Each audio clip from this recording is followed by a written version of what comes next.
Ini pakai akses lagi.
Tapi enak kalau keperawatan kampusnya di kampus C. Iya. Kampus kami yang tidak akan hidup. Iya, iya. Nanti anaknya tuh SC-nya gede, tempat organisasi. Segini tuh cuma satu organisasi, kurang gede. Terus ada pingpongnya, terus ada badmintonnya, ada gamenya, Karena aku sering ke SC-nya dulu. Oh, Tentu. Ini mau. Iya. Kok biu? Eh,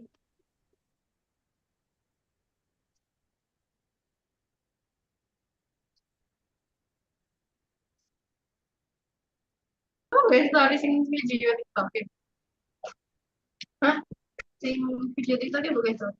Video TikTok. Iya kan? Itu di larang. Tapi aku ketemu dari story. Katanya enggak maksudnya dari foto ya. ya.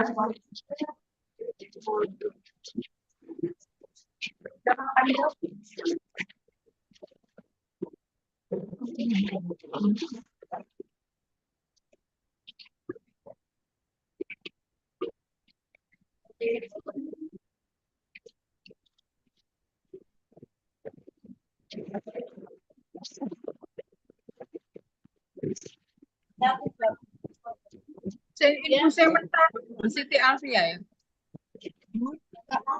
Ini bengkak ya.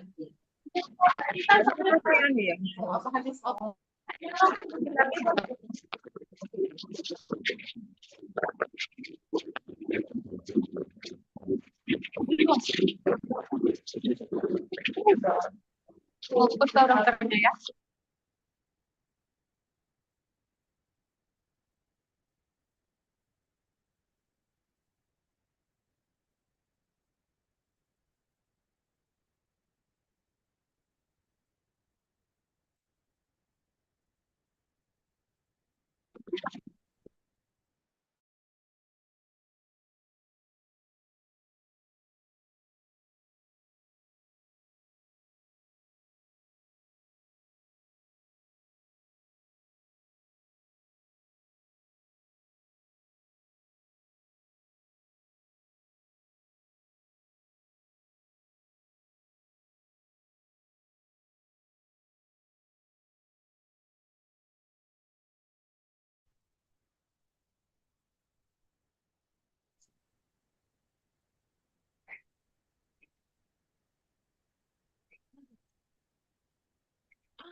Ya, yes.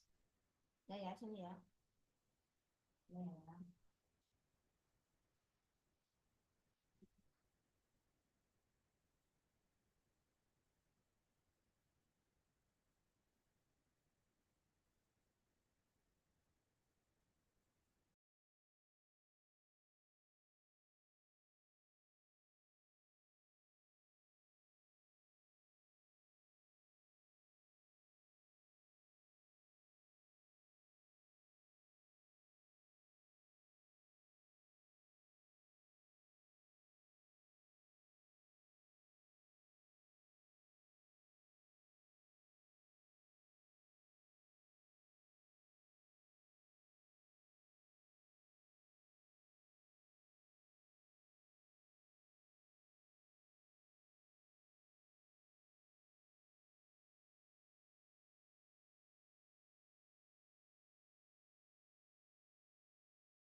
Mana?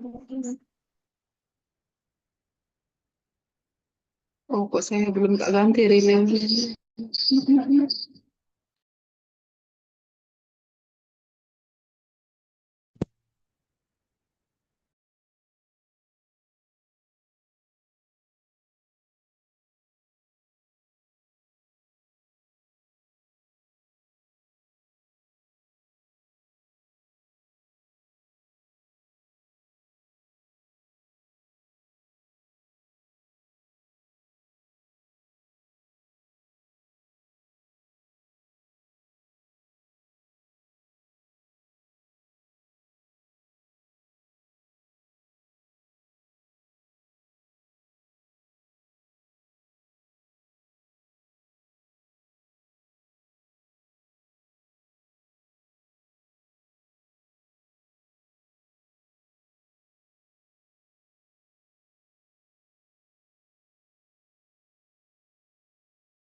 Ya wes, yaudah oke. Bilang kasihan Mas dimulai.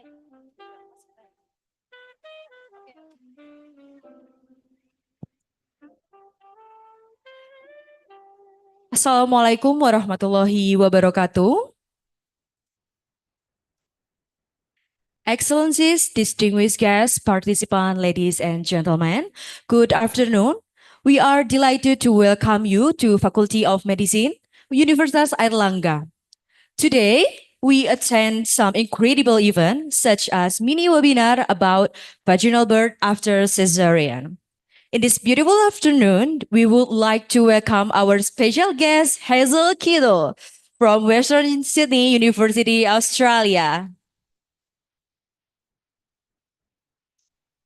We also want to welcome our honored guest, Coordinator of Midwifery Program Study Faculties of Medicine Universitas Airlangga, Chairman and Secretary of IPKIND, the lecturer and staff of Midwifery Study Program Faculty of Medicine Universitas Airlangga, and lastly, our honored audience, 1,000 midwifery from Sabang to Merauke, on site by Zoom and YouTube also.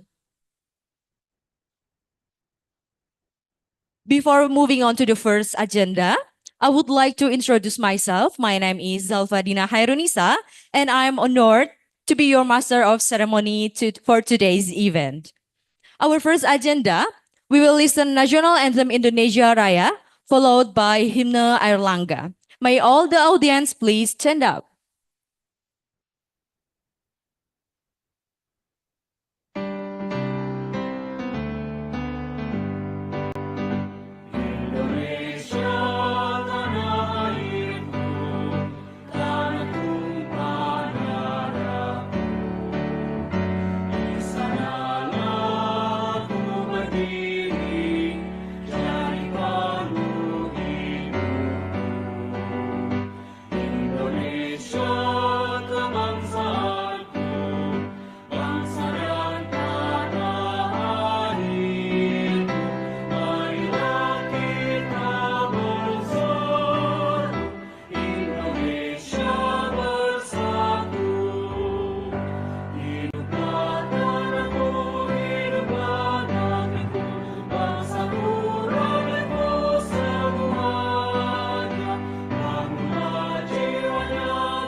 Thank you. For all the audience, please be seated.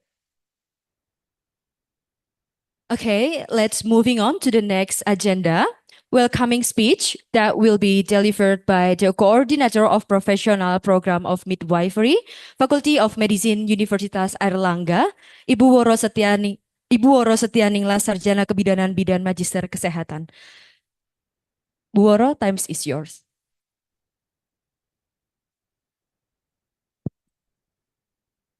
Bismillahirrahmanirrahim. Assalamualaikum warahmatullahi wabarakatuh.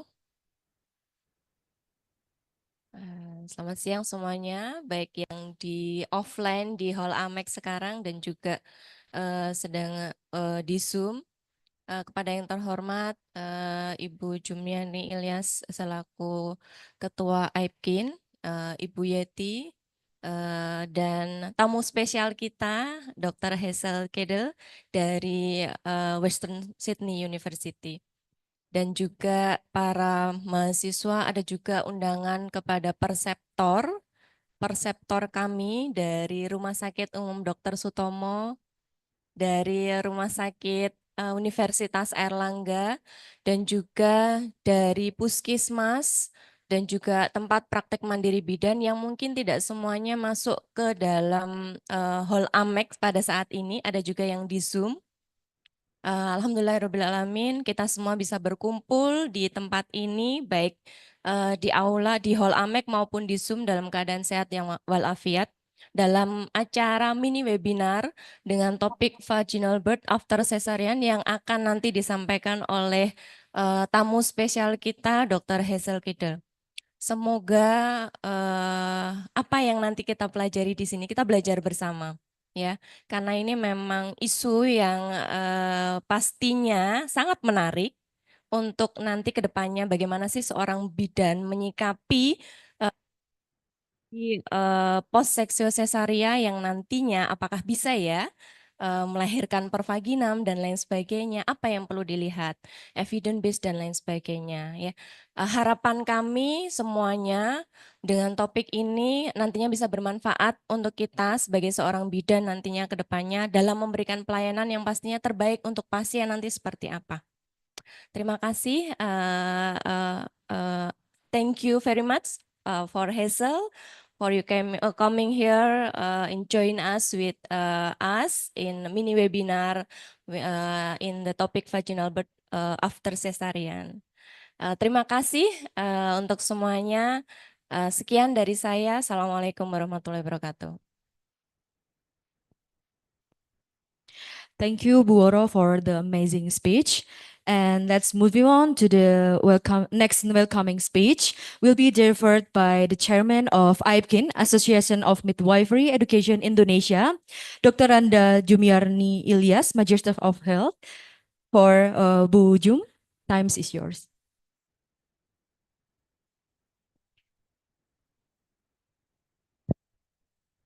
Terima kasih atas waktu yang diberikan. Yang saya hormati Ketua Prodi, Ibu Woro Setianing, soalnya banyak Woro ya. Ibu Hazel dan para dosen serta para pembimbing dari lapangan, mahasiswa yang berbahagia. Selamat siang. Assalamualaikum warahmatullahi wabarakatuh. Tentunya kita sangat berbahagia ya hadir pada siang hari ini. Sangat menarik ya. Topik ini tentunya suatu pembelajaran bagi kita karena di Indonesia hal ini masih banyak isu-isu yang kontradiksi untuk topik ini. Tapi dengan pembelajaran ini mudah-mudahan akan ada pencerahan sehingga tidak ada keraguan. Tapi tentunya dari belajar ini kita melihat kondisi-kondisi seperti apa yang bisa kita lakukan ya, dan apa yang perlu diamati supaya keselamatan pasien itu bisa terjamin. Saya kira tidak panjang lebar karena nanti beliau pasti banyak waktu yang diperlukan. Terima kasih sekali lagi, dan kepada UNER, pendidikan kebidanan di UNER ini bersering-seringlah melakukan hal yang webinar atau seminar atau apapun namanya yang spesifik seperti ini. Karena ini memang sangat langka dilakukan di sekolah-sekolah karena sifatnya lebih banyak umum saja. Tapi yang klinikal ini sangat minim.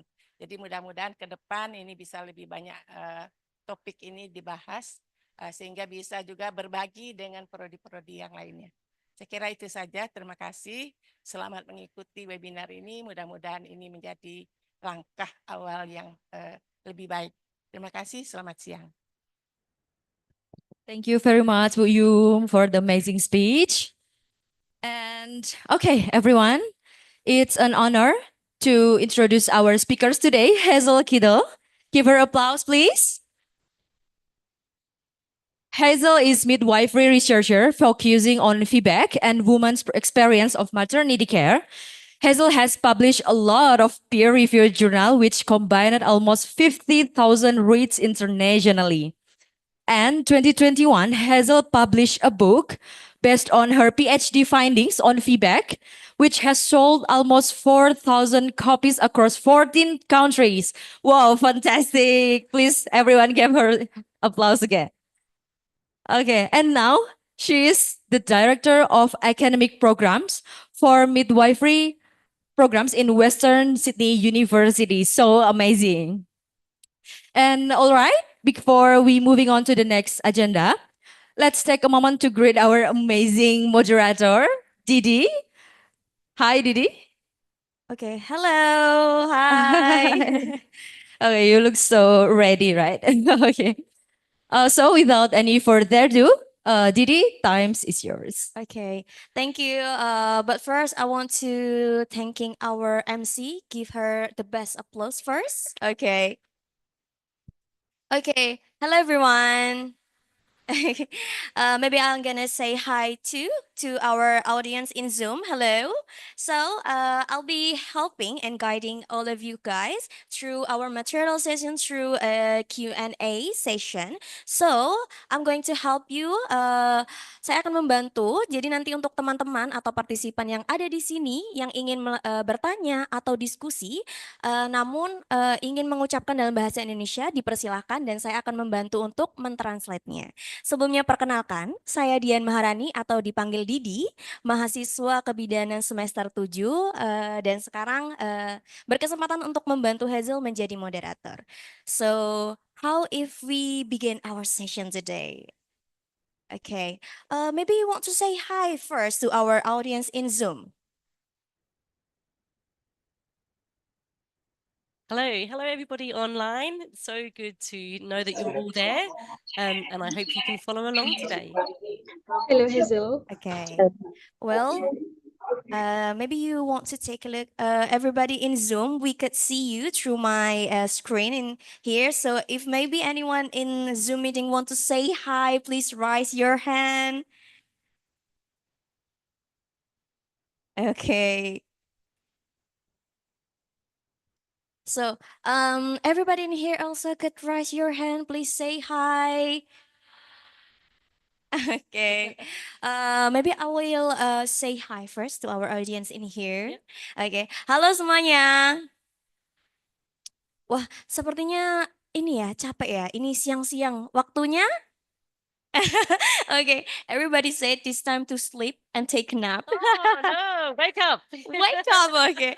Bangun gitu ya. So I hope all of you guys could enjoy today's material and get more information. And if you guys have any question atau semua yang ada di sini mempunyai pertanyaan atau hal yang ingin diskusikan, don't be shy and ask Hazel because we have an expert in here. So of course, Hazel going to explain everything for you guys.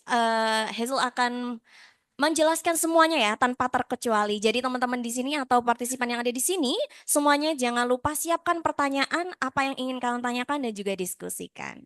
Okay, from the next session, let's let's move on to our material session. Okay. So There it is. Do you want me to sit here or stand or? I might want. Okay. Well, here we are. So one of my favorite topics is vaginal birth after cesarean. And thank you for having me here today. I'm going to ask you, first of all, how many of you are student midwives? Hands up if you're student midwives. Oh, wonderful. Our next generation of midwives. Yeah. Wonderful. And how many midwives working as private midwives? Private bidans? Yang mempunyai TPMB yang bekerja di Yeah. TPMB, private midwife. A couple? Ah, welcome. And midwives working in primary healthcare? Di puskesmas, Puskesmas. bidan yang bekerja di puskesmas. Ah, wonderful. And in hospitals? That's great. We have such a wide variety of midwives. And that means that you all see this at different stages of women's care. So I wanted to start to recognize that it's not my first time in Indonesia. Back a long time ago in 2002, maybe some of you weren't born, but back in 2002, I spent time as a nurse working in Southeast Sulawesi. And these were some of the beautiful views I had. And during that time in Southeast Sulawesi for 6 months, I spent so much time with the local women and I learned the dances. I think I still remember some of them. Every night we did dances and listening and sitting on the beach. And I was there as a nurse supporting that area. And that is when I fell in love with Indonesia. But it took me a long time to come back because I was very busy being a mother to 5 children. But now I am back, and it's wonderful to spend time with you. So back in 2007, the slides are a bit strange, but that's okay. 2007, here, this is me having my first baby. And he was a breech baby, and we didn't have any supportive breech vaginal birth. So he was a Caesarean. But I didn't cope very well after the Caesarean, especially psychologically, and I got big infections after my Caesarean. But only a year later, or 13 months later, I then had my daughter, and she was a vaginal birth after Caesarean. And I had to fight so hard. I was battling every step of the way. And when I came out of that birth, I felt amazing. I felt like I had won a big battle. But I wondered, how does any other woman feel? Is it just me because I'm a midwife? Is it just me because my granny, my father's mother, was a midwife, that I felt so good? Or do other women feel very good after their VBAC? I also wanted to know, as a midwife, I had to fight. How could any other woman who's not a midwife have a VBAC in that situation? So then in 2021, I finished my PhD in VBAC, and that is my VBAC journey. Oke, aku akan membantu ya. Saya akan membantu menjelaskan di mana barusan Hazel sharing ceritanya. Dia saja sebagai seorang midwife harus tetap fighting, harus tetap berusaha bangkit karena beliau ini anak keduanya harus VBAC ya, atau vaginal birth after cesarean. Jadi beliau ini ingin tahu apakah wanita-wanita di dunia ini juga harus berjuang seperti saya. Tapi saya kan seorang midwife, jadi saya tahu gimana caranya berjuang. Tapi untuk wanita-wanita yang bukan midwife, yang bukan bidan, bagaimana sih caranya mereka-mereka ini berjuang seperti itu? Lalu juga di sini dijelaskan di PPT-nya pada tahun 2021, Hazel baru saja dinyatakan lulus or graduate from PhD, gelar PhD-nya tentang VBAC. Oke.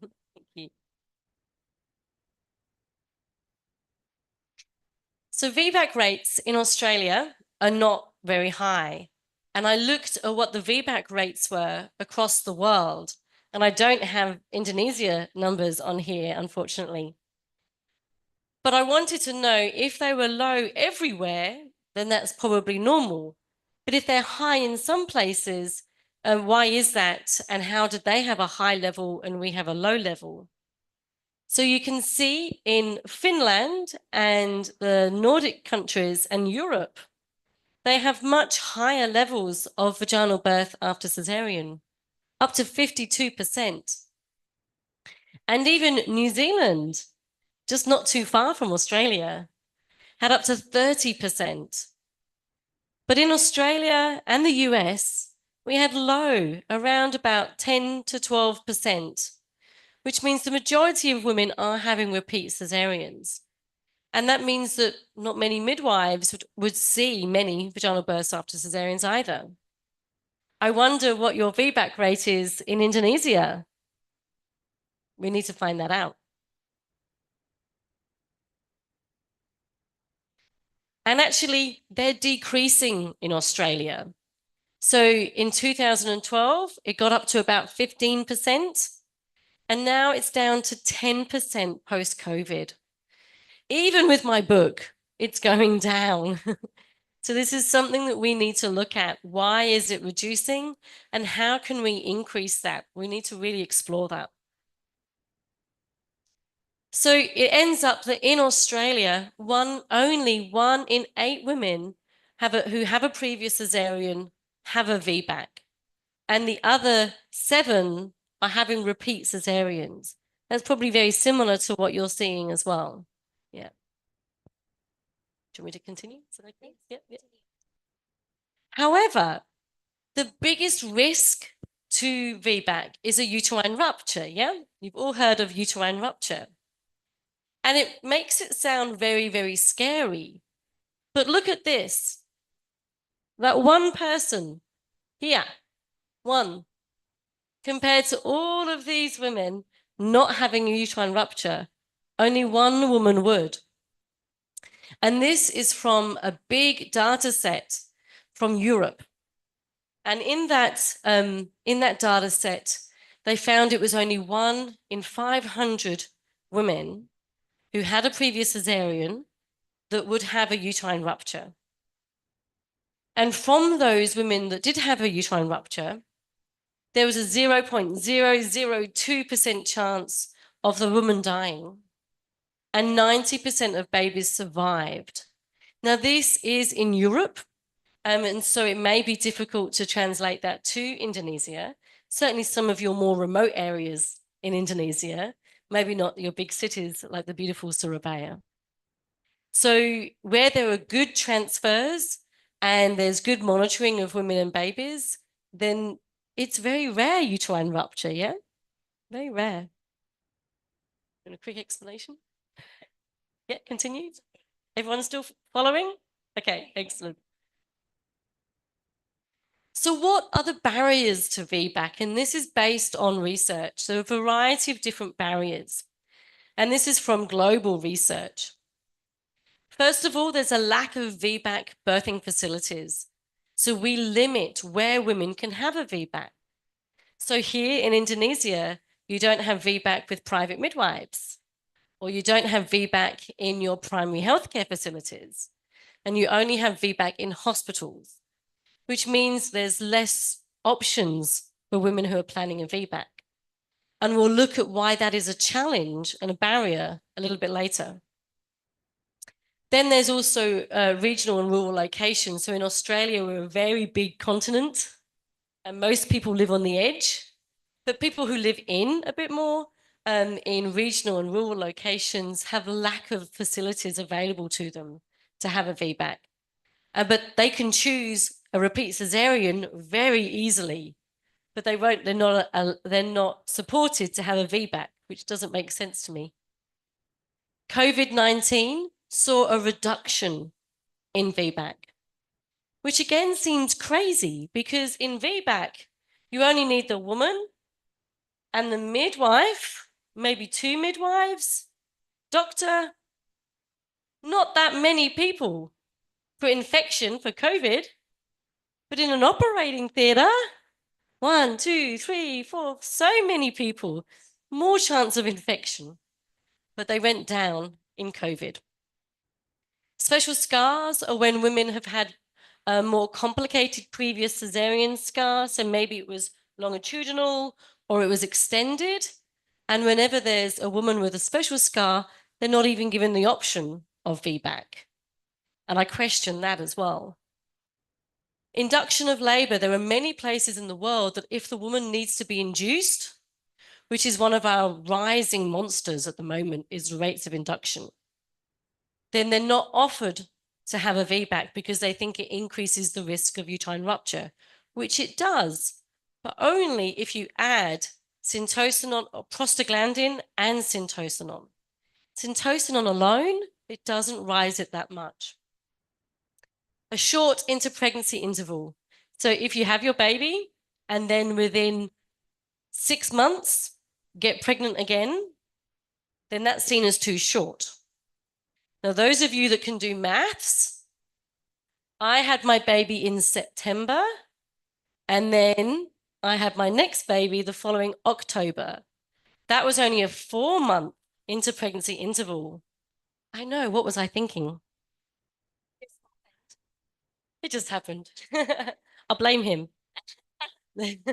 So it was very short, and I knew that the doctors would say no, but I did it anyway. And I did not have uterine rupture. Restrictive policies, and I know you have restrictions in Indonesia as well. And this horrible thing called the VBAC calculator. Have you ever heard of it? The VBAC calculator? Good. Don't look it up. What it is for doctors to use an app and a calculator to put in the woman's information, and then they give the woman a chance, their statistical chance of having a VBAC. But it's actually based on not good information, because it's based in America, and if you were Black or Hispanic, it gave you less chances. And we know that's due to structural racism, not to do with their body. So it's very dodgy. I think it should be the other way round, and the woman should have the VBAC calculator and ask the healthcare provider, do you support me to have a VBAC? No. Yep, you score low on my VBAC calculator. I'll go find someone else. I think that would be much more useful. Okay, so they're my barriers, and you might have some more barriers, so let me know if you can think of some. But there are also facilitators. There is some good news. There's some good things that can help. And the research shows that place of birth, so where we have more low-risk settings, so birth centers, and in Australia, for example, there's home birth.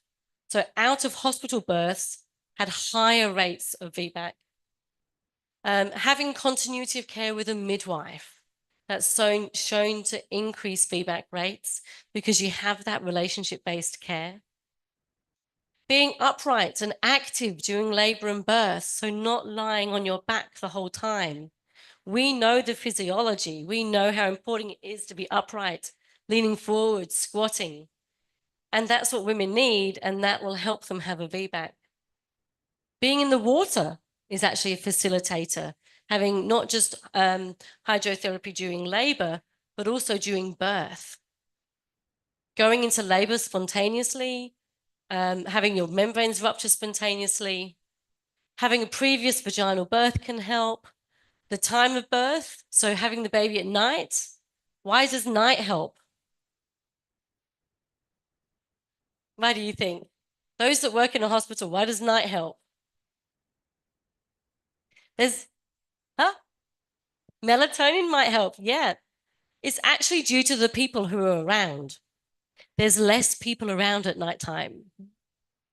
Less interference, yeah?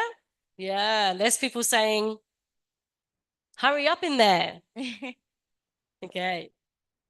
And we know that women who have a VBAC have higher breastfeeding rates.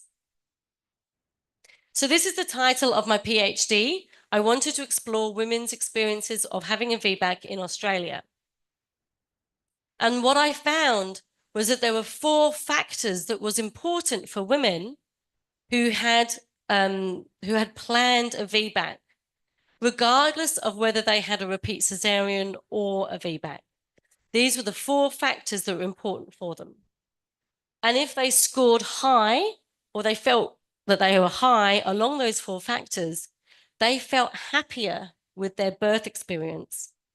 If they were low on any or all of them, they felt more disappointed with their birth experience. And we want women to be happy with their birth experience, right? We want them to be happy. So I'm going to go through each of those 4 factors and see how you can help women feel more happy by fulfilling those 4 factors. After a quick explain that one. Mungkin sambil saya jelaskan sedikit ya. Baik, di sini ada 4 faktor yang dijelaskan oleh Hazel. Yang pertama ada having confidence, di mana memiliki kepercayaan diri ya. Terus juga having control, memiliki control, ada control yang kuat dari seorang ibu itu. Dan juga having a relationship, ada suatu hubungan yang dimana ini bisa menjadi salah satu faktor yang membuat ibu itu lebih percaya diri, lebih memungkinkan untuk melakukan VBAC. Lalu juga having active labor, ini sangat membantu dalam proses VBAC ya. Excellent. Let's have a look at them. So I've got a few papers that I've published, and these are the QR codes. So you can save them on your phone for later to have a look at them. And this one is based on, I followed through 13 women from their pregnancy all the way through to labor and birth and postnatally. And they left little recordings of their voice in an app that they did after every appointment. And then I interviewed them. So I had this very rich data, and I used feminist analysis. And that's where the 4 factors came from when I compared all of their stories to each other. So after that, I then did a national survey to measure those 4 factors, to test the factors. So these are just to show you how we reported the factors, which is basically we compared each of the 3 models of care. One was standard care, with seeing a different person. That's fragmented. The next is continuity of care with a doctor. So maybe a private doctor, or they're seeing just the same doctor the whole throughout. And then the last one is continuity of care with a midwife, seeing the same midwife antenatally and labor and birth, and then postnatally. So how the women did in those 4 factors.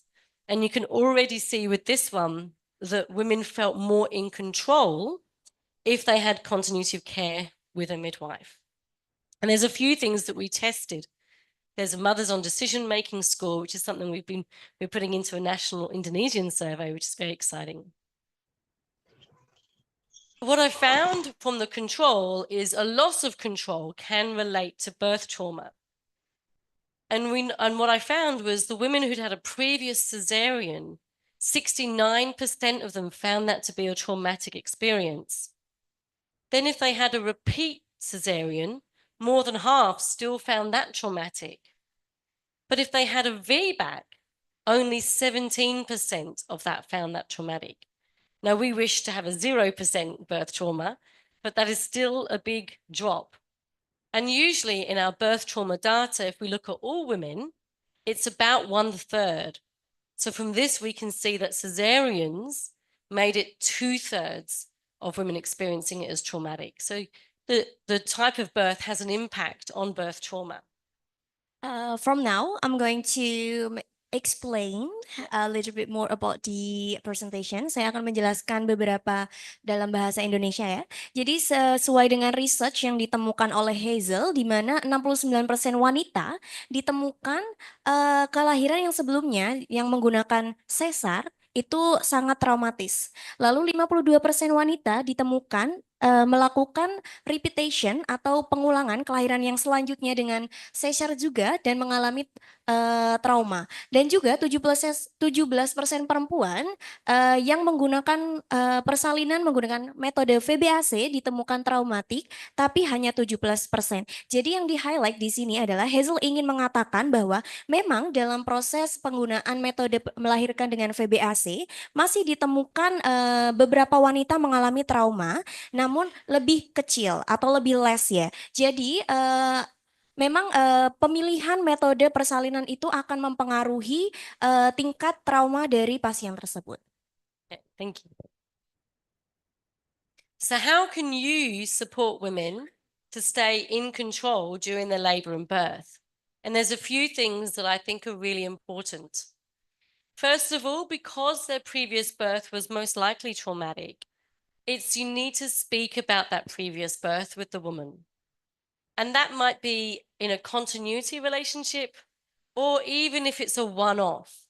So if it's the first time that you've met a woman and she's never going to see you again, you still have that conversation. Would you like to tell me about your previous birth? And find out what the trauma is. Because if the woman carries that trauma into labor and she's planning a vaginal birth, it will come out during their labor, which will then decrease the amount of oxytocin she has, which is so important to be able to have a normal vaginal birth. So you can do that at lots of different times or even just the once. Oke, jadi di sini Hazel mengatakan bagaimana sih cara kita sebagai seorang midwife untuk mensupport seorang wanita untuk tetap berada di kontrolnya. Jadi kita sebagai seorang midwife harus menjadi salah seorang yang mempertanyakan bagaimana sih pengalaman persalinan yang lalu agar dia tidak membawa trauma tersebut ke persalinan yang selanjutnya. Bayangkan jika saat persalinan yang selanjutnya terjadi lalu dia masih membawa trauma yang lalu, itu akan membuat hormon oksitosin dalam dirinya turun dan itu akan mempengaruhi proses persalinan yang selanjutnya atau yang sedang dialaminya. Dan meskipun kita sebagai bidan, kita akan melakukan yang namanya continuity of care atau pelayanan yang keberlanjutan. Meskipun kita nantinya tidak akan bertemu lagi dengan pasien tersebut, kita haruslah menjadi salah satu orang yang menanyai atau simpati ya kepada pasien kita dan bertanya bagaimana perasaanmu di persalinan yang sebelumnya. Maybe. The other one is birth plans. So supporting women to create their birth plans. But when you've had a previous cesarean, you need to have a bit of flexibility with your birth plan, because we can never say to a woman, you have a 100% chance of having a VBAC, because we know that birth can be unpredictable. So to help the woman stay in control is to have the conversation to have two birth plans. One on VBAC and what it is that you want to do for VBAC. And the second one is if you need to have a repeat cesarean.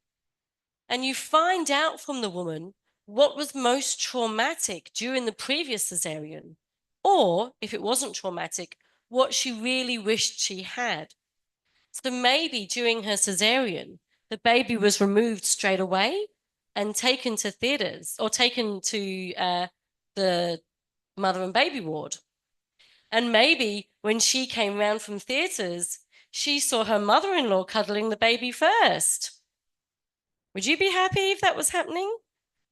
Do you think that could happen? It could happen, right? But you want to be the first one to cuddle your baby.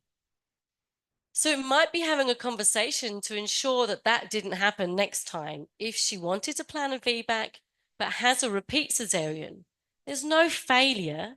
We don't say you had a failed VBAC, because we don't need to hear anymore that women are failures. It's generally not the woman's fault. It's generally the system's fault. So we just say that she either had her VBAC or she had a repeat cesarean. And you work on the things with the team to ensure that the things that she didn't like last time doesn't happen again next time. It could be having the conversation with the OBGYN or the anaesthetist and say, can the baby, if the baby is well, stay with the mother? Or stay on the father if the mother is sick and not leave the mother. It could be to start breastfeeding early in recovery.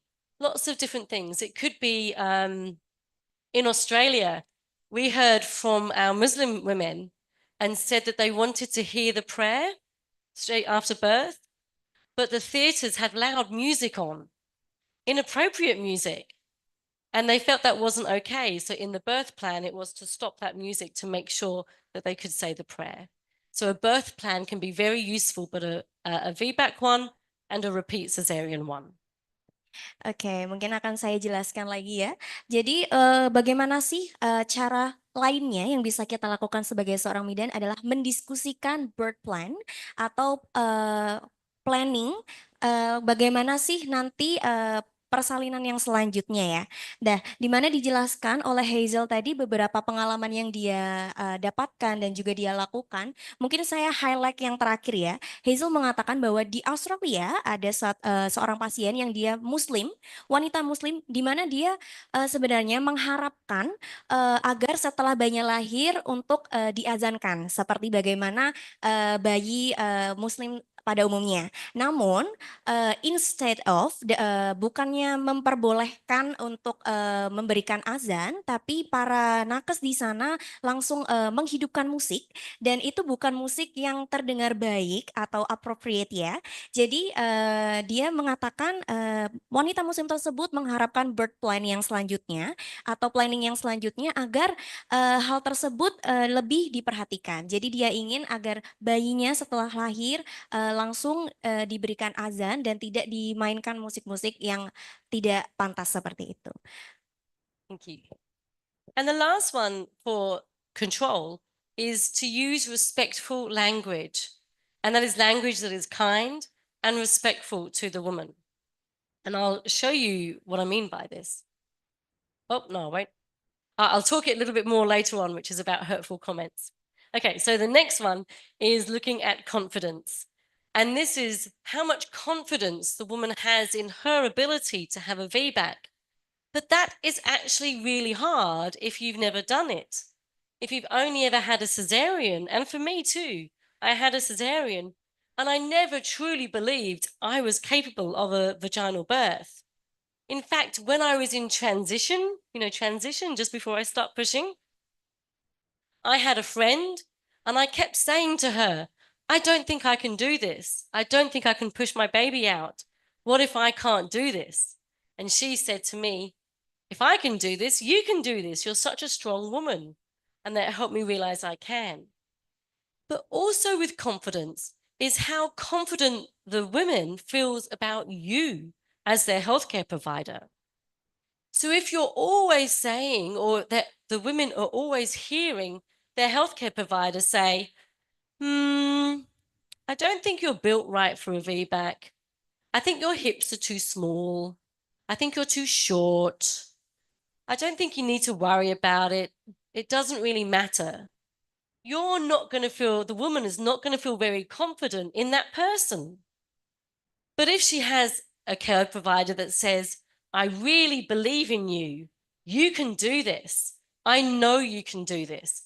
And I'm going to be by your side every step of the way together so that you can achieve the best birth for you, then she's going to feel more confident in you. So that's what we need to work towards, building up the confidence of healthcare providers as well. Oke, yang dijelaskan oleh Hazel pada materi atau slide ini adalah mengenai confident in the body of a woman, di mana kepercayaan diri dalam suatu wanita, di mana kepercayaan ini sangatlah penting untuk mendukung proses VBAC ya, di mana wanita itu jika kita berikan support, kita berikan bahasa-bahasa yang respectful, kamu adalah wanita yang hebat, kamu mampu kok, kamu bisa, itu akan membantu memboost atau membuat confident dari wanita tersebut akan naik. Namun jika sebagai nakes kita memberikan kata-kata yang tidak respectful, seperti pinggulnya terlalu kecil ya, nggak bisa ini VBAC. Atau, wah kayaknya kamu nggak bakal kuat untuk mengejan nanti. Nah itu akan menurunkan rasa confident atau kepercayaan diri dari seorang wanita yang membuat VBAC itu bisa menjadi gagal. Lalu mungkin saya jelaskan, saya tambahkan poin yang penting yang tadi sempat terlewat, di mana Hazel menjelaskan bahwa tidak ada yang namanya VBAC yang gagal. Namun hanya ada SC yang berulang. Jadi dalam birth plan tadi dijelaskan oleh Hazel, birth plan itu adalah hal yang penting yang harus kita diskusikan dengan ibu. Dan 2 poin penting yang tadi dikatakan oleh Hazel adalah saat kita mendiskusikannya, yang pertama, apakah ibu tersebut mau melakukan VBAC dan bagaimana sih nanti prosesnya, apa saja yang ibu inginkan. Dan yang poin kedua adalah bagaimana jika VBAC tersebut tidak dapat terjadi dan ibu harus mengulangi SC-nya. Jadi kita harus menanyakan kepada ibu, apa sih SC yang lalu, apakah ada trauma yang yang Ibu alami atau mungkin ada hal yang terlewatkan yang sebenarnya Ibu inginkan tapi tidak didapatkan saat proses SC tersebut. Dan itu akan membuat Ibu lebih boost ya, lebih oh oh iya iya iya, lebih paham dan juga lebih merasa bahwa dia tuh bisa seperti itu. Mungkin I'll give it back to you. Thank you. Isn't she doing a good job? Thank you. Okay. So in the national survey in Australia on VBAC, we asked women if they were confident in their healthcare provider. And you can see that when they had a midwife all the way through, they felt that their midwife, that 83% of them were confident in their ability to have a VBAC whilst the woman was in labor. So this is really important, to have the people in the room when you're in labor, you want them to believe in you. But only 56% of them, when they had different people care for them, felt that even the midwife in the room didn't believe in them, which I think is really sad. And so we want the women who are planning a VBAC in Indonesia to feel that you have confidence in them and that you feel that they can do this. So how can you get confident about VBAC when you're here in Indonesia? First of all, is you can encourage women to learn more about VBAC. There's a lot of information online and there's a lot of support groups online and on WhatsApp and on Instagram, lots of information about VBAC. Get them to go and learn about alternative birth classes such as calm birth and hypnobirthing and yoga. Get them to feel confident about their body and their ability to have a vaginal birth.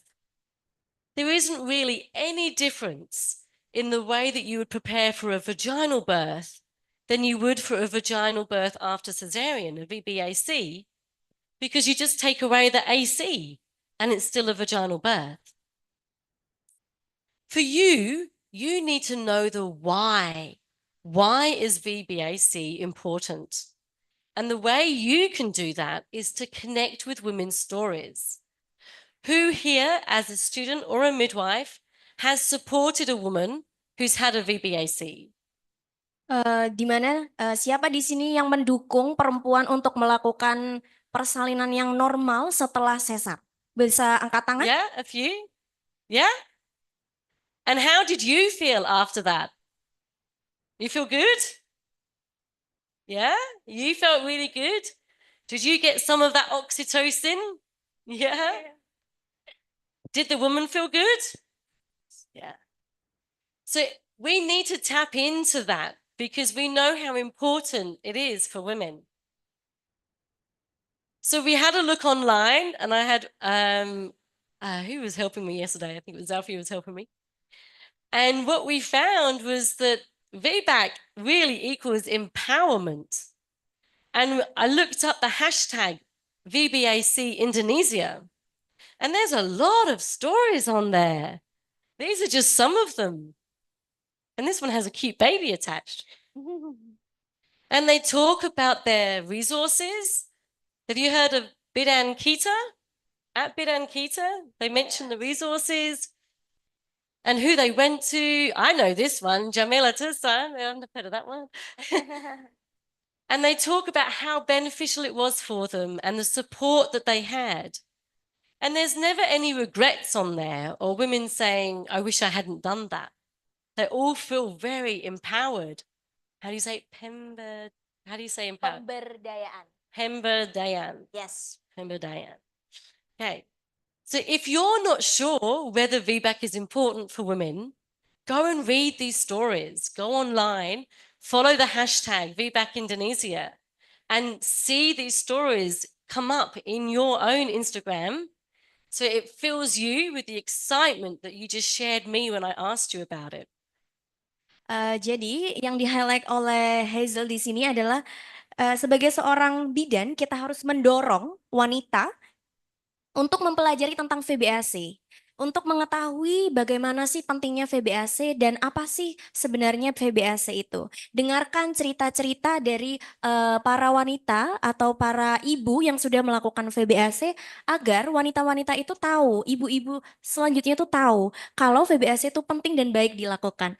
Bisa dilihat dari sini, ini ada beberapa experience ya atau pengalaman dari beberapa ibu yang sudah melakukan VBAC dan banyak sekali di awal menjelaskan bahwa awalnya saya pesimis, tapi ternyata setelah lebih tahu mengenai VBAC, alhamdulillah dengan ridho Allah, saya mendapatkan kesempatan dan ternyata itu sangat baik, itu sangat nyaman, membuat saya lebih merasa empower, lebih punya kekuatan seperti itu. Jadi yang ingin di-highlight oleh Hazel di sini adalah memang kita sebagai bidan perlu kitalah yang memberikan courage atau dorongan kepada ibu-ibu itu supaya mereka merasa lebih kuat dan mereka pasti bisa untuk melakukan VBAC meskipun persalinan yang lalu sesar seperti itu. You also have some amazing VBAC knowledge coming here in Indonesia. And this is one webinar that was done for the Virtual International Day of the Midwives by 2 people in the room. Yeah. And that is the link. So if you scan this, you can watch their presentation because it's up on YouTube. And they talked about a case, a woman that they cared for, and the benefits and what they learned and how the woman felt about it. And there's some beautiful photos at the end as well. So absolutely acknowledging the 2 beautiful midwives that did this. It would have been very scary doing this for VIDM, but they did a fantastic job. And you can watch that entire presentation as well. Jadi di sini ada salah satu case study yang dilakukan oleh alumni kita, yaitu ada di ruangan ini, Mbak Fabella dan juga Mbak Zalfa. Mungkin bisa tepuk tangan? Oke.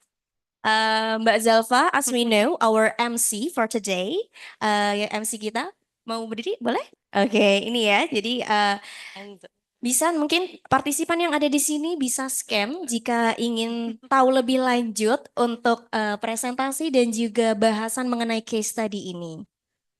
Okay. well done. I really enjoyed watching it. Okay.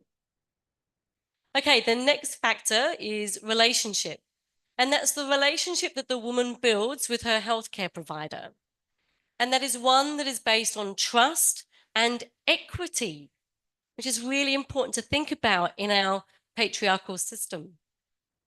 And again, what you can see is that when the woman had a relationship with the midwife in a continuity of care, they had one that was based on, they had a better relationship based on that trust and equity. So let's explore that a bit more. Oh, here's those hurtful comments about respectful language. This was shocking. More than half of the women in a fragmented system received hurtful comments just because they planned a VBAC. And that went to 24% with a doctor and 35% with a midwife. I will just add, because those numbers look strange, that when they saw continuity of care with a midwife, they also had to be signed off by a doctor, and that was often when the hurtful comments occurred. That's why those numbers are a bit strange. So yeah, these were quite hurtful comments. I'll let you just explain that before I show some of the comments. Oke, jadi di sini Hazel menjelaskan beberapa wanita yang mendapatkan hurtful comments dari pelayanan provider ya, dari provider yang memberikan pelayanan. Ditemukan ada 51% dan juga ada yang diberikan pelayanan oleh dokter 24% dan midwife 35%. Dan Hazel menjelaskan ada sedikit keanehan dalam angka ini. Kenapa? Dalam midwife ini dituliskan 35%. Karena sebenarnya dalam seorang pasien mendapatkan pelayanan oleh bidan, namun dia juga biasanya akan diteruskan ke dokter juga. Dan pelayanan yang diberikan dokter di mana pelayanan yang diberikan dokter, disitulah pasien tersebut mendapatkan hurtful comments. Dan setelah ini Hazel akan menunjukkan beberapa hurtful comment, yes? Okay. Okay, so I've got a couple of comments to show you, and they're not very nice. So this woman was told, You're just asking to kill yourself or your baby by having a VBAC. But we know from the uterine rupture data that 0.02% of women died and 90% of babies survived. So uterine rupture does not equal the mother and the baby dying every time. But this was used. Why would this be used? Like, what is the aim of saying this to women? Any thoughts? Adakah yang mau berpendapat, kenapa sih kata-kata ini bisa muncul? Ada yang mau berpendapat? Boleh berpendapat dalam bahasa Indonesia, nanti akan dibantu. No one? I think everybody was nervous in here. It's based on trying to get the woman to make a different decision because it's using coercion, which is a form of obstetric violence. And obstetric violence can be done by any healthcare provider when women are during the perinatal experience. Because by saying this to a woman, she feels guilted. She feels guilty for planning a VBAC. And then she looks like a bad mother. So then her family around her are saying, you can't do that. You must have a repeat cesarean, even though it might be more risky to have a repeat cesarean. And women are not told about the risks of repeat cesarean. Okay, ready for another one? If you try for a VBAC, your husband will end up with a dead wife, a dead baby, and a toddler to raise on his own. Behind this one is actually trying to get the partner, the husband, to change her mind. They've completely bypassed the woman and gone straight to the family. So if you allow her to do this, then this is what's going to happen to you. To put the pressure on the woman to make the decision to have the repeat cesarean. And this is happening in Australia. These were comments made to Australian women from all different backgrounds. We have a term for it in Australia called the dead baby card. It's when they use the coercion of a dead baby to make a woman make a different decision. And it's against the human rights. It shouldn't actually happen. Yeah, I'll leave it. Oke, mungkin dari quote ya atau hurtful comment yang ada di sini bisa dilihat merupakan kata-kata yang sangat menyakitkan. Di mana Hazel menjelaskan biasanya perkataan atau komen ini, hurtful comment ini dikatakan langsung pada keluarga, pihak keluarga bukan ibunya. Jadi dia akan melewati ibunya dan mengatakan ini kepada keluarganya agar membantu keluarga tersebut meyakinkan ibunya agar tidak melakukan VBAC. Di mana kita bisa lihat dan Hazel menjelaskan bahwa di Australia it's happening a lot. Yeah. Banyak banget ini terjadi di Australia. Mungkin itu yang bisa saya jelaskan. Do you think it happens in Indonesia? Yeah, Yes. maybe. We're going to ask that in our survey. Okay.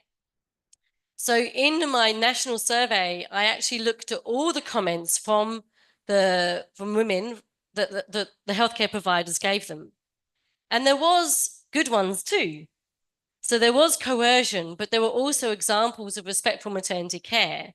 And I mapped them all in this paper. So you can see what the difference was between coercion and then respectful care, just in comments. So it's a good one to look at there, although there are some strong comments. One of the other things that we looked at in the survey was how long the woman spent in appointments with their midwives versus the doctors. And I think this just tells such a big story because you can see in the grey, is it the grey? So the grey is in standard care, seeing somebody different every time. And the orange is with a doctor, continuity doctor. And the blue is with a midwife. And there is most time with the doctor or standard care is 10 to 15 minutes. Very quick. What can you say in 10 to 15 minutes? You do a blood pressure, you do a Doppler, you do a palp, you say goodbye. Bye. You can't build a relationship in 10 minutes. Then you look at the continuity with a midwife, and it is 20, 30 minutes, 30 to 60 minutes, over 1 hour. Now, I was a private midwife caring for women, and I would need at least 1 cup of tea in every appointment so that we can have a chat over a cup of tea. I don't know, maybe you drink coffee, but to have a nice chat and to find out what's going on in her life. How are things with her husband? How are things with her mother and mother-in-law? How are things with the children? How is she feeling? How is the pregnancy going? I want to find out everything so I can find out how she really is. So I often needed well over 1 hour for an appointment. The challenge, though, is in our system, the doctors have to see so many women in such a short amount of times. So I can see why they pick it up. But when we think about the people that we love most, we know that we have to give them time to develop a good relationship, right? You might have to spend time with your husband when your kids aren't there, when your family are not there, so you can get to know them again and you can spend time and have a good quality relationship. And you need to have a good relationship and understand the midwife needs to understand the woman, and the woman needs to understand the midwife. And that takes time. And I think that is the magic to continuity of care. So what can you do to help you to have better relationships with women and to help support their relationship factor? One of the things you need to do is to check your own biases. Have you heard that term, checking your biases? Yeah? Which is being aware of your comfort level when it comes to VBAC. If she says to you, I had a breech baby Caesarean last time, and I'm fit and healthy and I want a VBAC, will you support me? You'll probably say yes. But if she says to you, I've had 4 Caesareans and all the babies got stuck, and I want the 5th one swimming in the ocean with dolphins, you might feel a bit uncomfortable.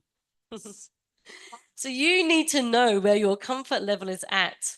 It doesn't mean you have to agree, but just be aware of how you feel, so then you can check, is there evidence to support that one? And if there is, maybe you need to challenge yourself. I'll explain a little bit. Saya akan menjelaskan sedikit, di mana dijelaskan yang pertama check your bias. Di mana checking bias kita berarti tidak objektif atau tidak subjektif terhadap VBAC itu sendiri. Jangan-jangan bias tersebutlah yang menyebabkan kita sebagai midwife itu tidak yakin ya atas jawaban kita. Jadi dijelaskan tadi oleh Hazel tentang beberapa contoh ya. Yang pertama, mungkin ada pasien yang datang, yang persalinan yang pertama dia melakukan Caesarean atau sesar ya, terus C-section. Lalu setelah itu dia planning dan mengatakan pada midwife untuk saya mau VBAC untuk yang kedua ini. Dan kita sebagai midwife, oke, saya bisa bantu, saya bisa mengarahkan dan kita planning bareng-bareng. Tapi jika ada satu pasien yang datang, dia sudah 4 kali melakukan C-section, lalu dia bilang, saya mau kelahiran yang kelima ini nanti saya waterbird sama lumba-lumba, gitu katanya. Dan kita sebagai seorang bidan tidak harus mengiyakan, karena itu tidak mungkin dilakukan. Kita juga bisa menolak dan juga meyakinkan dengan cara memberitahu sebenarnya VBAC itu seperti apa, bagaimana. Mungkin itu yang bisa saya jelaskan. Thank you. So then the rest of the ones that you can do to increase your relationships with women are quite straightforward. Give women time to spend that time getting to know the woman as long as you can in your appointments. Try not to rush women in and out. Find out a bit more about their life. And actually, every woman comes into an appointment with a script in their head, but then you have a script in your head, and you often take over and don't give her the opportunity to ask the questions that she had. So maybe in a short appointment, just say to her at the beginning, what is it that you would like to talk to me about today? And then straight away, she can remember what's in her head and she can say it straight away and you can get to the problem that she has. And then the last one is, well, there's trauma-informed care, but I'll skip that one. And then there's continuity of care. The World Health Organization has just pushed out their document about transitions to maternal models of care. And it's very exciting.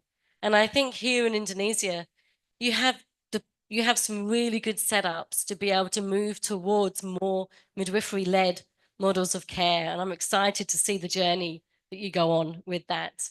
The evidence is now so strong and so supportive that the lead carer for women, all women, in their antenatal, labor and birth and postnatal should be a midwife, because we are the professionals best set up as long as we can collaborate with doctors when needed. Oke, jadi yang selanjutnya adalah give woman time, memberikan waktu kepada wanita tersebut. Tapi seperti yang kita tahu dalam memberikan pelayanan, kita ada batasan waktunya ya. Jadi ada satu hal yang bisa dilakukan kita sebagai seorang midwife, di mana tadi Hazel menjelaskan, saat pasien itu datang, kita bisa langsung menanyai, apa yang ingin dibicarakan dengan saya hari ini, Bu? Jadi kita langsung menanyakan, hari ini kita mau ngobrol apa, Bu? Nah, itu bisa membuat wanita tersebut dapat waktu untuk mencerna apa sih yang ingin dibicarakan dengan midwife-nya. Lalu juga kita juga bisa mempersingkat dan tidak membuang waktu ya istilahnya. Lalu tadi dijelaskan mungkin yang trauma informed care di skip. Kita menuju ke continuity of care, di mana Hazel menjelaskan sebenarnya di Indonesia ini perawatan keberlanjutannya ini sudah sangat baik dan juga terstruktur. Sangat bagus sekali dan banyak sekali evidence yang menjelaskan dan sudah ada banyak sekali evidence yang menjelaskan bahwa continuity of care itu sangat baik dan sangat bisa dilakukan oleh seorang midwife atau bidan seperti kita. Mungkin next. Thank you. Okay, so the last factor, being active in labor and birth. And so we did ask women if they were active, and the numbers were not high. But there was still slightly more if they had continuity of care with a midwife. Let me explore this a bit more. This woman here was a client of mine, and she had a home birth. She had a VBAC in a birth center, and then 2 home births with me, and this is her in labor. But we found that if they had continuity of care with a midwife, 46% were more likely to be upright during birth. But only 21% had a birth in water. And the importance of this is because women are planning a vaginal birth. And we need to encourage and facilitate physiological birth. As you learn when you're at university, we know the things that promote physiological birth. We need to promote oxytocin. We need to be upright. We need to be free to be able to move our bodies and to get into good positions. And this is where the water is amazing, because it takes off the buoyancy, it takes off the weight, and the woman goes into the position that she has the freedom, because she has a circle of security. No one can touch her.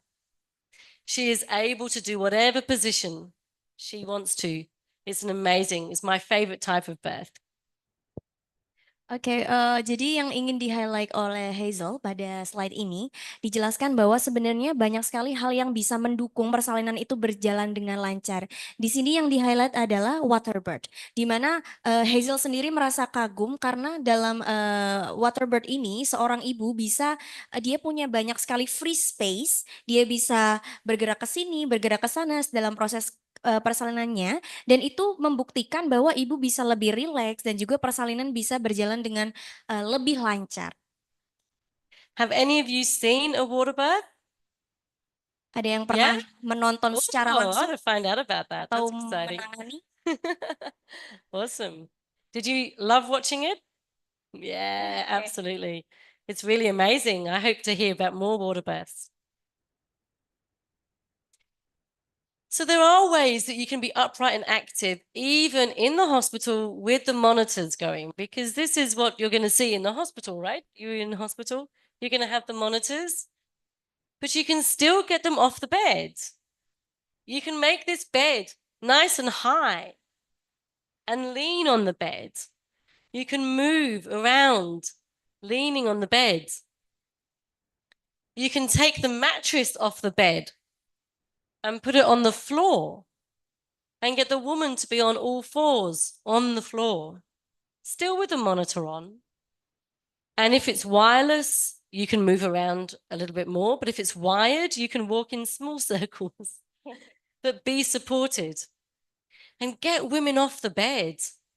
Once they're off the bed, they're less likely to want to get on the bed, especially when they realize that often the contractions are better when you're off the bed and you're not lying on your back. So in my book, I have all these illustrations to suggest to women different positions that they can do. Oke, di sini dalam slide ini Hazel ingin menekankan kita bisa membuat wanita itu tetap aktif dan juga memiliki postur tubuh yang baik dalam menghadapi proses persalinannya.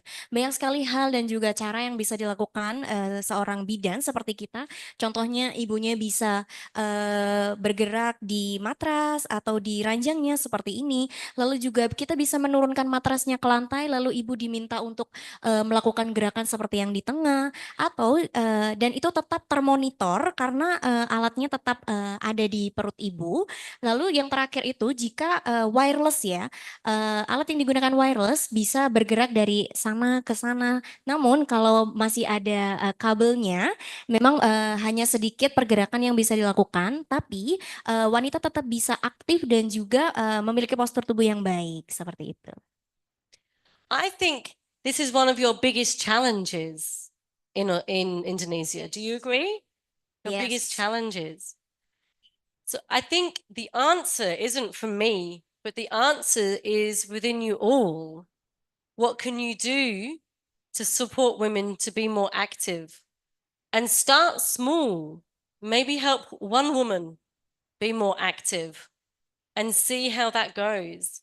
It will take a while because it will change a cultural change. But the benefits, you know the benefits, and changing culture can be challenging, but it's worth doing. And these are some examples of using the shower and water birth, because in Australia, they said that women planning a VBAC can't get in the bath. And I would be thinking, that's crazy, that there's no reason why not. If we can still monitor in the bath, they can stay in the bath. Okay, so finally, what you can see is we put all the 4 factors together, which was control, confidence, relationship, and active labor, and compared them overall against the 3 models of care.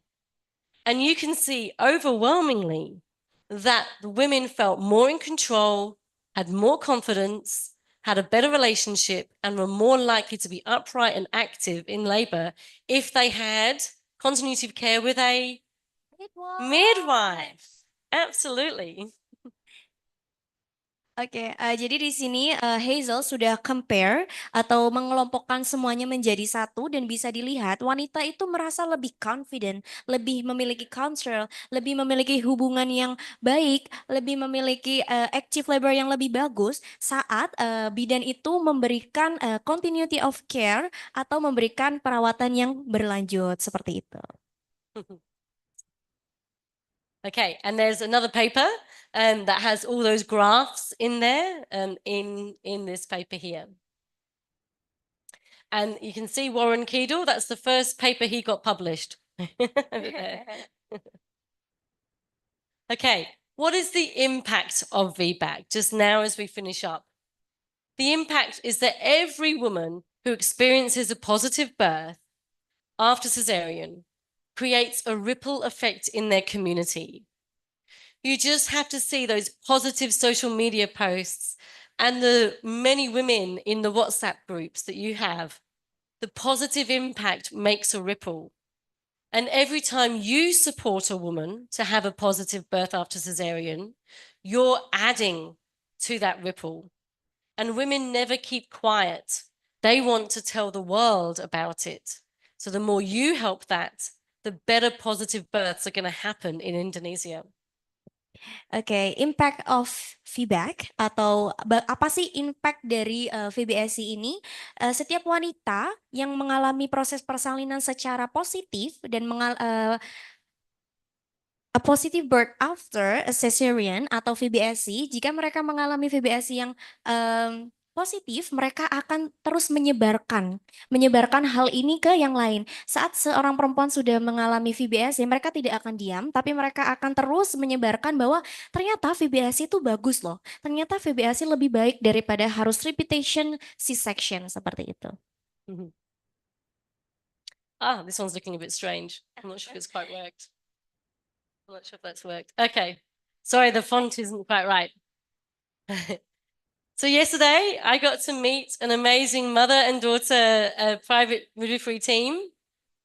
Bidan Sujita friends, did I get that right? Sujiati France. Sujita, oh, okay.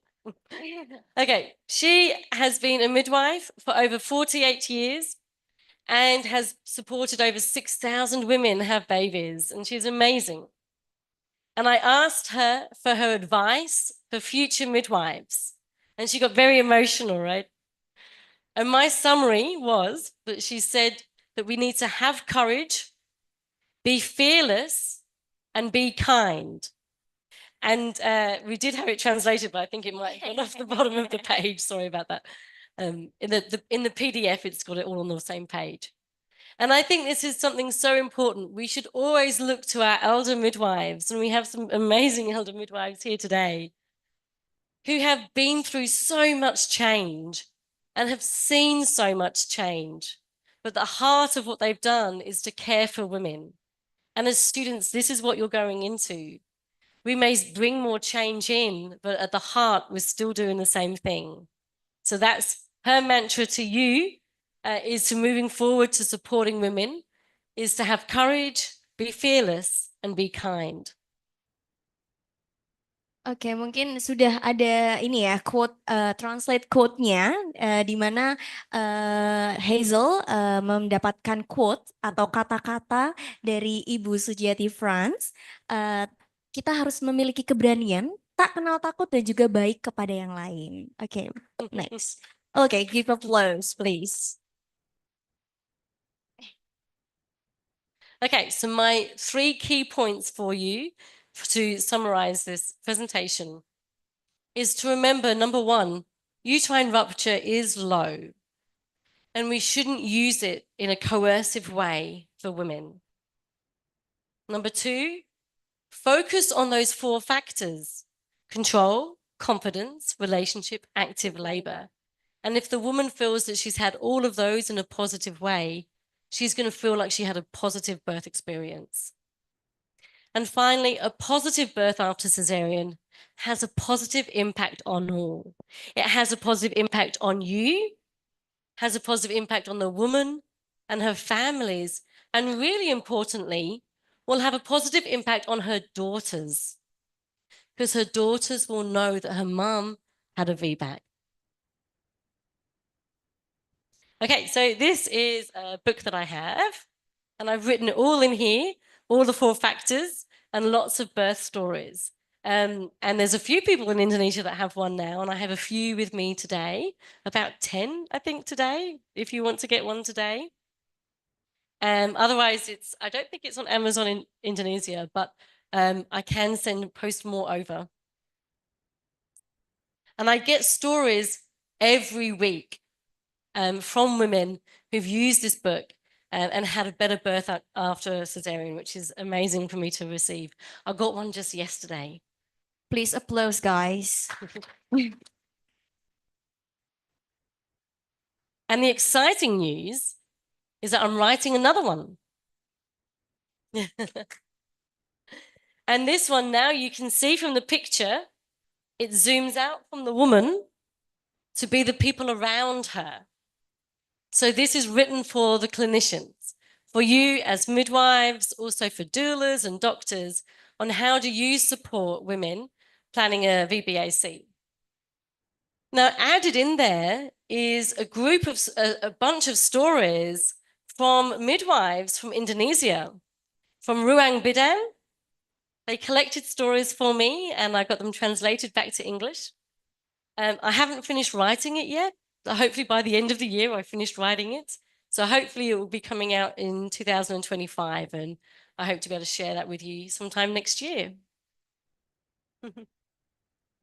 And then finally, thank you. Please follow my Instagram page if you haven't already, because that's where I'll share future research. Okay. That's it. Okay, today's material was already done, and so we're opening a Q&A session, atau kita akan membuka sesi diskusi. Jadi untuk seluruh partisipan yang ada di sini, boleh yang mau bertanya atau berpendapat dan ingin berdiskusi bersama bisa angkat tangan ya. Nanti angkat tangan akan dipilih, silakan sebutkan nama dan juga pertanyaannya. Boleh dalam bahasa Inggris ataupun bahasa Indonesia.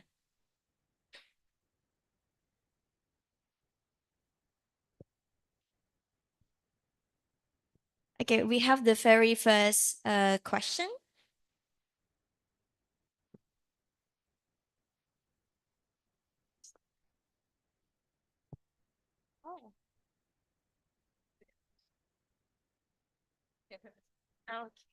Oke, Assalamualaikum warahmatullahi wabarakatuh. Waalaikumsalam warahmatullahi wabarakatuh. Saya Bidan Maria dari Rumah Sakit Unair. Pertanyaan saya penasaran ya, kalau di Australia itu VBAC mungkin ada maksimal, jadi 4 kali kan nggak boleh.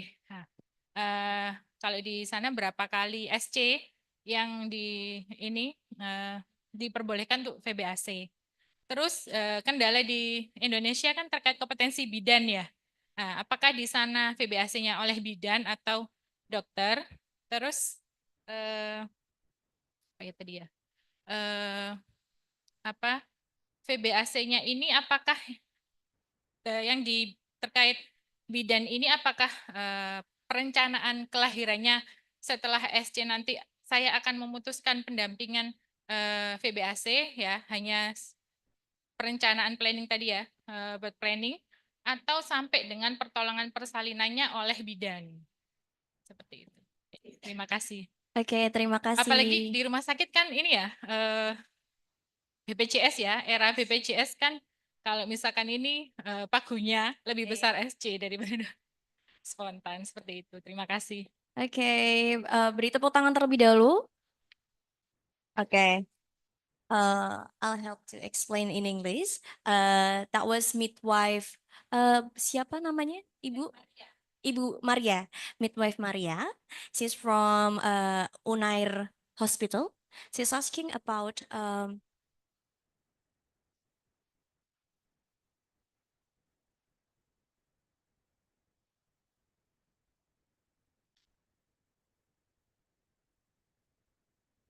okay, I'm gonna see it in mind. Either way, okay.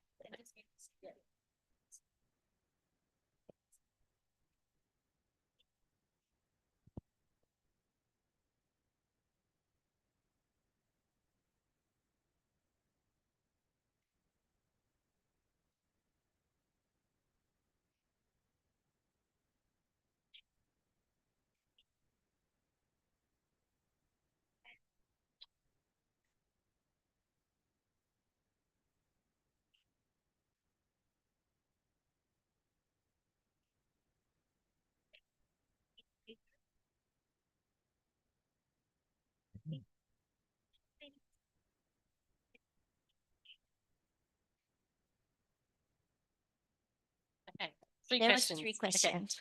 So the first one, in Australia, the VBAC used to be for only doctors, but now more midwives will care for women.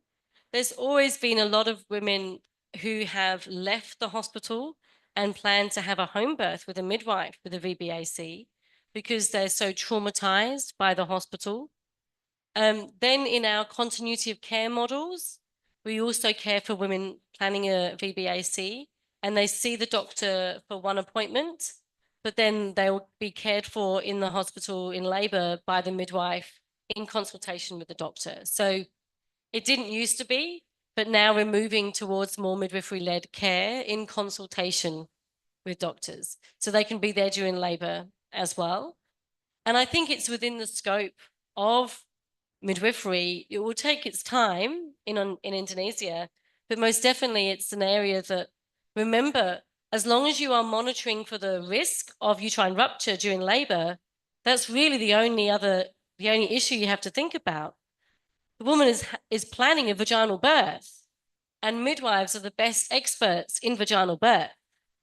So I think pushing that argument is a way to get more women back into midwifery care. Even if it was having in the primary healthcare clinics and then transferring in for labor could potentially happen. The second question was, yes, please do. Oke, saya akan menjelaskan jawaban dari pertanyaan pertama dulu. Tadi pertanyaannya mengenai kalau di Australia, VBAC itu dihandle oleh siapa? Bidan ataukah dokter? Jadi dari penjelasan Hazel dijelaskan bahwa di Australia sebenarnya dulu tidak dihandle oleh bidan, tapi kita moving towards atau kita sedang bergerak agar bidan yang menghandle hal tersebut. Dan memang banyak sekali pasien-pasien yang berawal dari rumah sakit yang dia melakukan C-section mendapatkan trauma. Jadi dia merencanakan untuk vaginal birth after Caesarean atau after C-section. Dan jika di logika pertanyaannya adalah jika seorang ibu ingin melakukan vaginal birth atau natural birth, siapa sih yang lebih expert dalam hal ini? Dan jawabannya adalah midwife. Maka dari itu, kenapa dalam pelayanan di Australia, saat ibu ingin merencanakan VBAC, itu akan diarahkan ke midwife. Namun, pelayanan yang diberikan midwife pun nanti seorang pasien itu akan diarahkan untuk tetap berkonsultasi kepada dokter. Namun, saat proses persalinannya akan kembali lagi kepada midwife. Baik itu jika ibunya memilih untuk melahirkan di rumah sakit ataupun di rumah, seperti itu. Maybe on to the next question.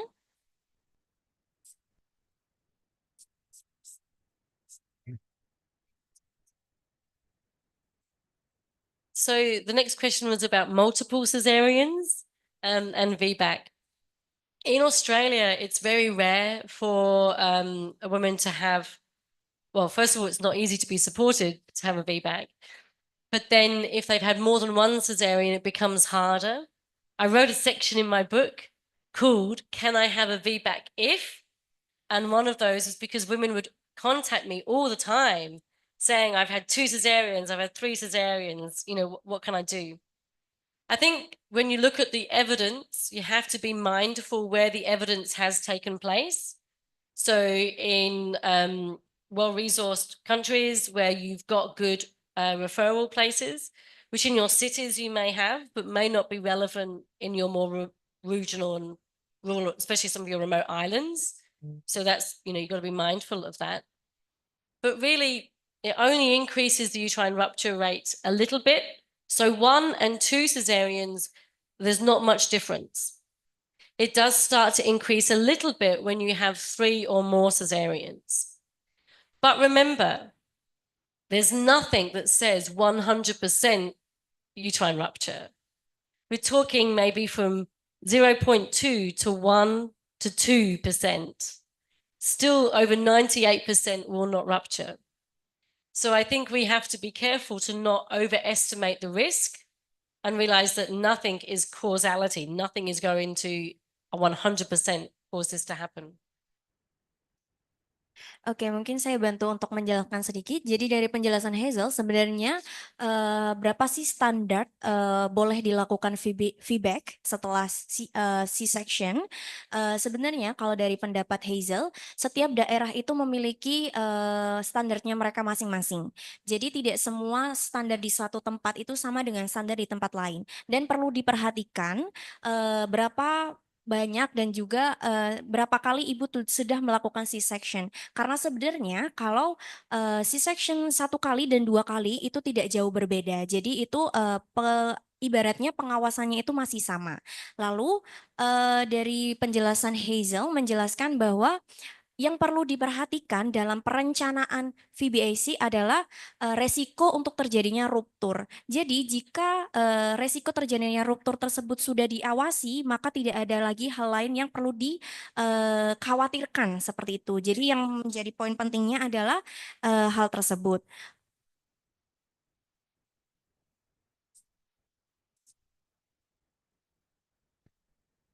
Well, it's hard to give a complete number because it depends on individual, depends on the reasons for cesarean. But actually, the biggest factor is who she's going to get support from. So the actual doctors are more likely to be the biggest factor, and some may be more supportive. I had good advice from one obstetrician who said that the care during labor does not change from 1 cesarean to 3 cesarean or induction or no induction. She's still being monitored on a CTG. And if there's a problem, we go to theatre. He said, so it shouldn't really change anything. And that was a very wise obstetrician.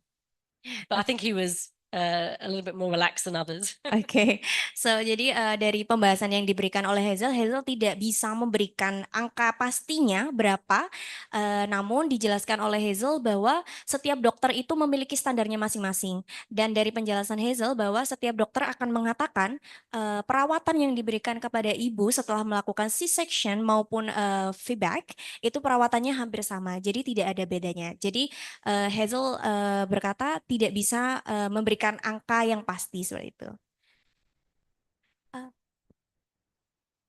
Mungkin bisa diulang pertanyaan yang ketiga tadi? Apa? Nggih, Ibu. Iya, karena era BPJS ya. Jadi era iya. BPJS gitu. Jadi kalau sesar kan pagunya memang lebih besar daripada lahiran pervaginam. Ya, kalau pervaginam mungkin sekitar, kalau tipe B ya sekitar 2 juta. Kalau misalkan sesar 5 juta. Bagaimana tanggapan Hazel menurut? Oke.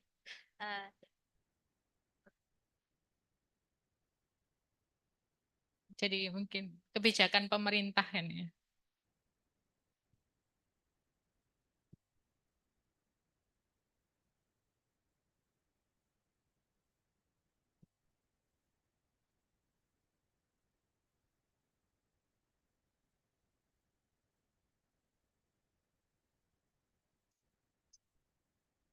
They're having translation issues.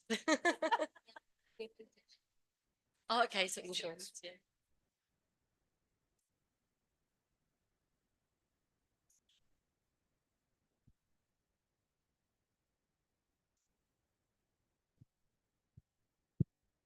It seems crazy, doesn't it? Because a cesarean is so expensive.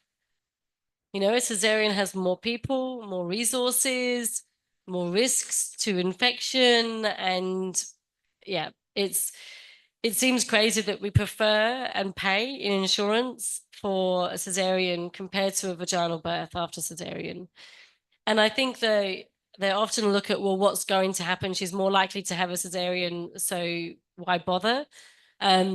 What it doesn't take into account is how important it is to women. And I think that's what we need to identify, is that this actually changes women's lives for the better. And those women then go on and have that with them for the rest of their life. So it never makes sense to me with insurance, because cesareans are so expensive. And we know that even when we look at the cost of models of care, the cheapest models of care are midwifery models of care, because we have more vaginal births, we use less resources, we're better for the planet, and we're better for the health budget. So I think we need to have those conversations actually with the people who run the money, who run the purse, right? To say that you're actually spending more money doing this, and a vaginal birth will be cheaper, and you can save money. And when you talk money to the right people, then they listen. So maybe you need to bypass a step and get to the hospital managers and the people that actually run the businesses. Oke, mungkin kalau saya rangkum ya dari penjelasan Hazel, pendapatnya yang sebenarnya adalah menurut Hazel itu tidak masuk akal ya. Apalagi jika kita melihat dari rincian anggaran, rincian keuangan, C-section dan juga persalinan secara normal itu lebih mahal C-section kalau dilihat dari apa saja treatment yang akan diberikan. Dan yang perlu di-highlight menurut Hazel adalah kenapa C-section itu lebih diutamakan tetapi tidak mengutamakan perasaan ibunya. Padahal kan ibunya siapa tahu ibunya lebih memilih VBAC. Tapi saran dari dokter kebanyakan di Indonesia memang ya sudah C-section aja, ya udah Sesar Bu, Sesar kayak gitu. Jadi kalau dari pendapatnya Hazel, memang kenapa ya, why kayak gitu, masih belum make sense menurut dia. Mungkin itu yang bisa saya jelaskan. Dari Bu dan Maria, apakah sudah cukup? Sudah. Terima Oke. kasih. Thank you. Okay, so from the next question, we're going to read a question from the Zoom. Wait. Baik, mohon izin Ibu, rekan-rekan dan Mbak semuanya, izin membacakan pertanyaan dari Zoom. There is question from participant Zoom, Hazel. Hello, atau mungkin Mbak Islah Wahyuni ada bisa on kamera di Zoom mungkin? Mbak Islah Wahyuni? Nggak bisa ditampilin ya, Mas? Barangkali on cam bisa dipin juga. Oke. Hello Hazel. It a interesting topic. I'm one of thousand. Sudah ada Mbak Islah. Halo, selamat siang Mbak Islah.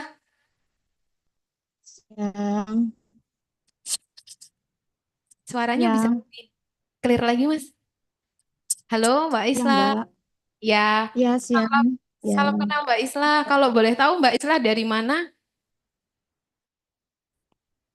Riau, Pekanbaru. Oh, dari Riau Pekanbaru. Riau, Baik, tepuk Pekanbaru. tangan yang meriah untuk Mbak Islah Wahyuni Ya. dari Pekanbaru. Kalau boleh tahu mungkin sekarang di lagi dinas di puskesmas kah Mbak atau di rumah sakit? PMB. Oh, di PMB. Oke, baik. Mbak Islah, monggo. Kalau mau PMB, bertanya langsung, Mbak. kami persilahkan. Oke. Baik, terima kasih saya ucapkan.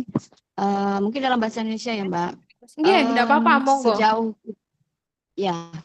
Mohon izin, sejauh ini kita sebagai bidan tentunya ingin ya, apalagi kita sebagai pro persalinan normal dan pro ASI eksklusif tentu menginginkan para ibu hamil itu dapat bersalin secara normal begitu. Namun fenomena di lapangan itu banyak regulasi-regulasi yang kadang-kadang membuat si bidan itu agak nervous, agak takut untuk bertindak. Kalau saya secara pernah atau tidak pernah, saya pernah membantu, tetapi dengan inform consent ya Mbak. Dalam arti kata kita mendampingi beliau untuk pengen normal, kemudian kita berikan support. Namun kita berkolaborasi juga dengan dokter tentunya. Nah pertanyaannya sekarang kita sebagai bidan pengen membantu nih dengan VBAC, tapi pada regulasi kita itu kalau ketahuan oleh organisasi, kalau ketahuan dengan ini nanti kita kena.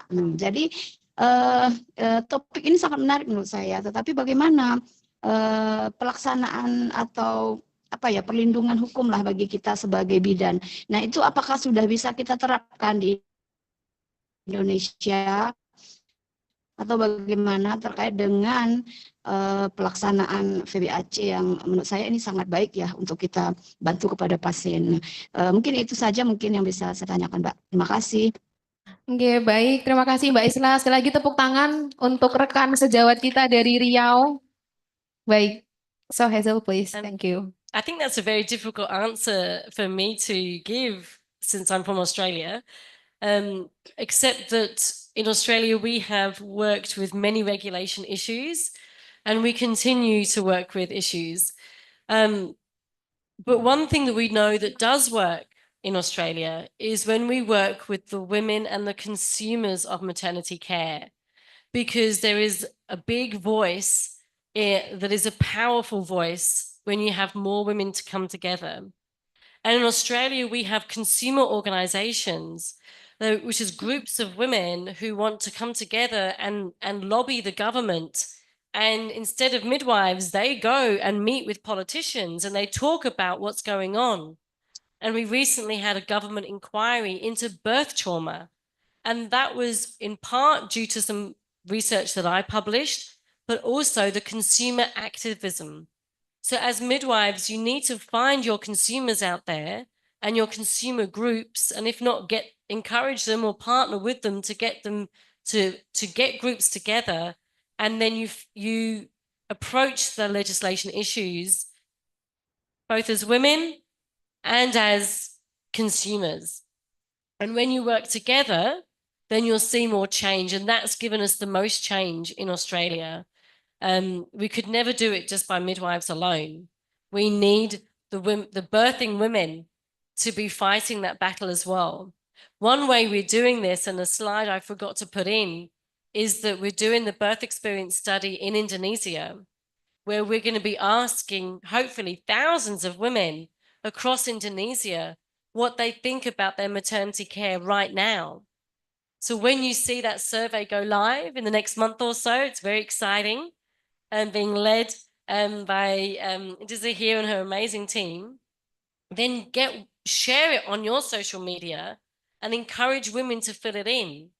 Because when we have those results, and if we hear from women that they want midwifery continuity of care, we'll put it together in research papers. We'll put it together in proposals for the government and say we need change, and all these women say they want change as well.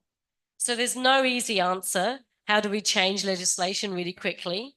It can take time, but it does take some strategy as well. And you need to get people on board from consumer groups, women, research, and find some politicians who are also very keen for this to change as well. Wow, oke. Saya akan membantu untuk menjelaskan dalam bahasa Indonesia. Jadi yang dijelaskan oleh Hazel adalah sebenarnya ini bukan jawaban yang mudah untuk diberikan ya, atau ini adalah pertanyaan yang sulit gitu untuk dijawab. Karena jika kita ingin mengubah, apalagi ini berhubungan dengan suatu regulasi, pemerintah dan hal-hal lain, komponen-komponen yang ada di sini, apalagi Hazel bukan orang Indonesia ya, tapi orang Australia yang dia masih perlu research. Jadi apa yang Hazel katakan adalah jika ingin mengubah suatu regulasi dalam suatu tempat membutuhkan banyak sekali komponen-komponen pendukung dan juga bantuan-bantuan lain. Contohnya seperti dari satu bidan ke bidan-bidan lain, di mana kita membentuk suatu tim untuk membuat research yang bisa dilakukan tentang pendapat wanita atau para konsumen. Jadi kita menyediakan kuesioner, lalu kita sebar dari media sosial untuk meminta pendapat dari para konsumen atau para wanita-wanita tersebut. Nah, setelah itu kita harus mencari lagi politisi yang memiliki pendapat sama seperti kita dan kita harus mendiskusikan hal tersebut. Dari hasil diskusi tersebut, kita harus membuat suatu proposal yang akan kita ajukan ke government atau ke pemerintah kita. Barulah saat itu kita masih harus menunggu lagi ya, kita harus masih melakukan research lagi dan kita harus mencari seluruh bukti, evidence dan juga hal-hal yang harus dilakukan jika ingin mengubah regulasi tersebut. Tapi poinnya adalah jika ingin mengubah suatu regulasi dalam suatu tempat, kita harus menjadi salah satu orang tersebut. Seperti itu. Itu jawaban dari Hazel. Mungkin untuk Mbak. There was a slide here, have a question. Yes. I'm going to ask first our Mbak Isla. Sudah terjawab untuk Mbak Isla?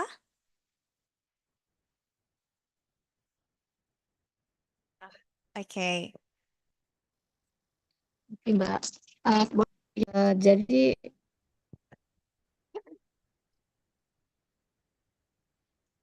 apakah boleh?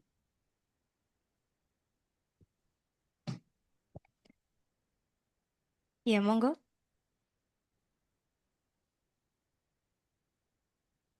Ya, halo. Ya, jadi pertanyaan selanjutnya adalah kira-kira apakah kita sebagai provider atau penolong pada masa ini memiliki keterbatasan dalam hal apa? Mohon maaf, maksudnya apakah kita menjelaskan kepada pasien kita, ibu hamil kita, syarat-syarat yang harus dimiliki mereka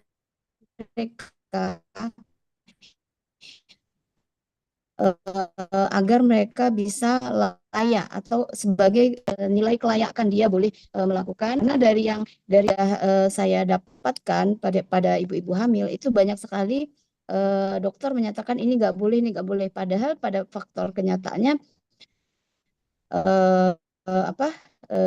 mereka akhirnya bisa bersalin normal. Kira-kira seperti itu. Nah, apa kira-kira yang lebih absolutnya gitu? Terima kasih.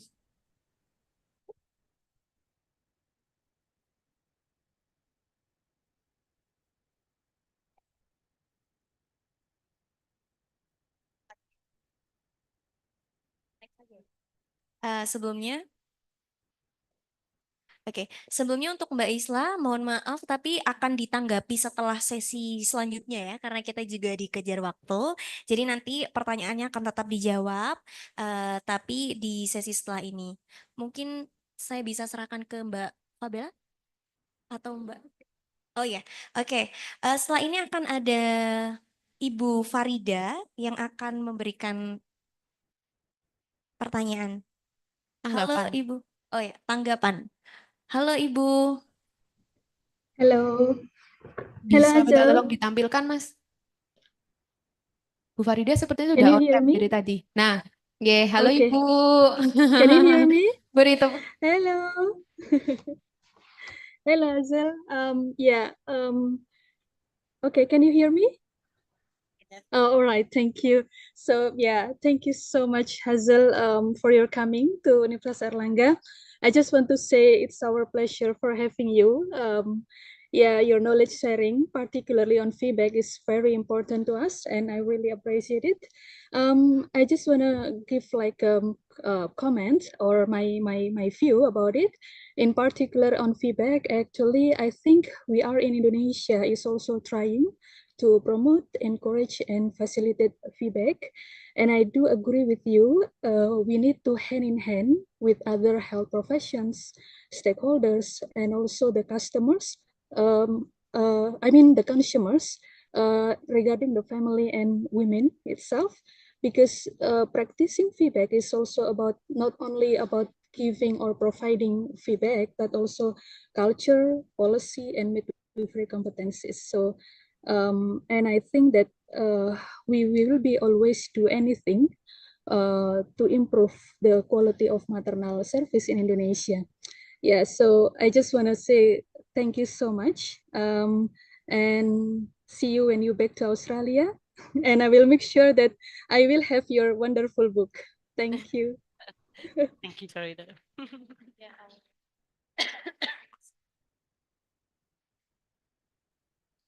Yeah, it's wonderful we have Farida as part of our university doing her PhD with us.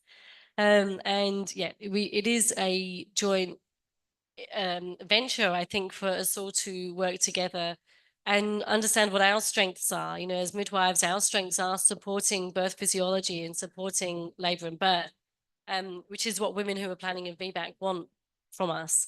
And then looking for those doctors that are supportive of that. And when they recognize what we can bring and the importance of midwifery, we're not trying to compete for space, because I don't want to do cesareans. So, you know, we're not trying to compete. We're just trying to work together, and realize that we all have different skills to bring.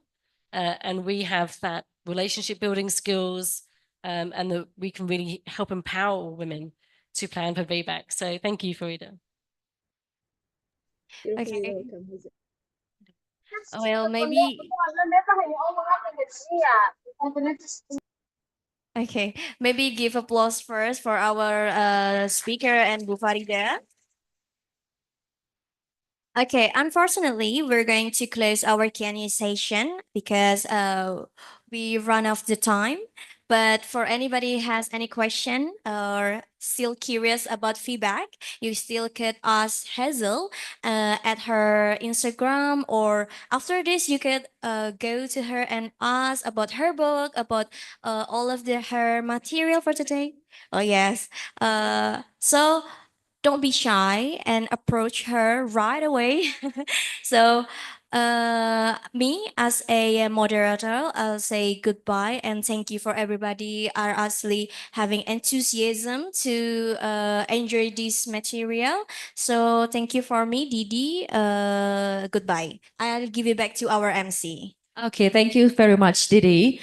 And yeah, thank you, Hazel, for your insightful material today. Ladies and gentlemen, as we reach the end of our insightful session with Hazel, we'd like to express our gratitude for her time and the dedication in sharing such a valuable knowledge. And we hope that each of you found the discussion enlightening and living with a renewed perspective about possibility of VBAC. And thank you again for Hazel and our lecture today, and for you guys to your presentation and to your participation and engagement today. And let's continue to support and educate one another for VBAC in Indonesia. And stay well, and we look forward to seeing you at our next event. Wassalamualaikum warahmatullahi wabarakatuh. Kepada seluruh peserta, setelah ini akan ada sesi foto bersama. Namun untuk yang pertama, sesi foto yang pertama dilaksanakan bersama dengan seluruh dosen-dosen kebidanan, kemudian bersama dengan dari ibu-ibu bidan dari RS Unair dan RSUD Dr. Sutomo. Kepada para undangan dimohon untuk segera ke depan untuk foto bersama terlebih dahulu.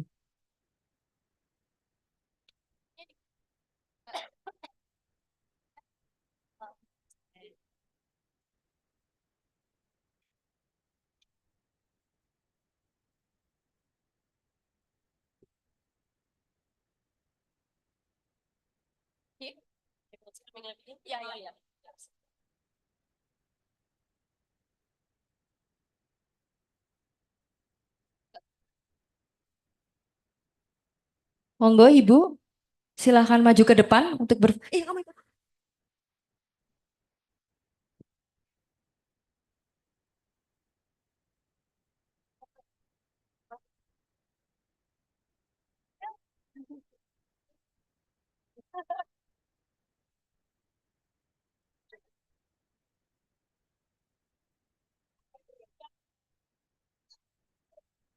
Ibu, mungkin bisa diisi yang belakang, bisa sambil berdiri di belakang sebelah sini, supaya terlihat semuanya. Monggo, geser sebelah sini, Ibu.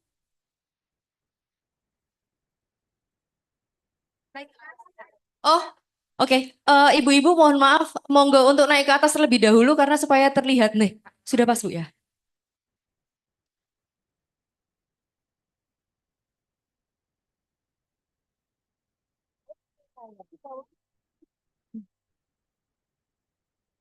Ada agak yang kosong.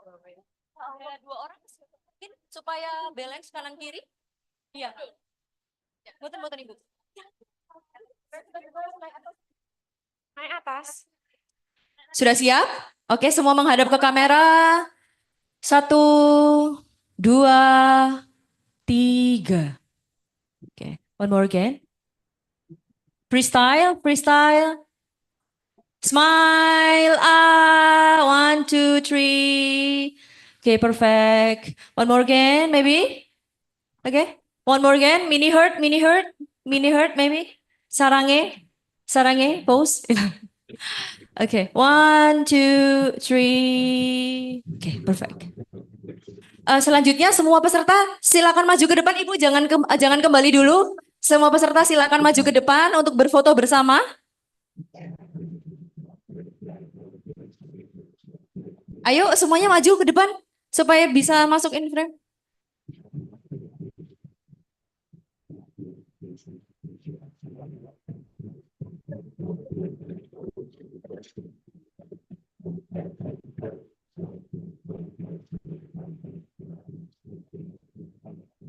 Yang belakang diisi lagi lebih merapat, yang di depan delosoran juga nggak apa-apa. Ya, monggo merapat. Wherein do you join?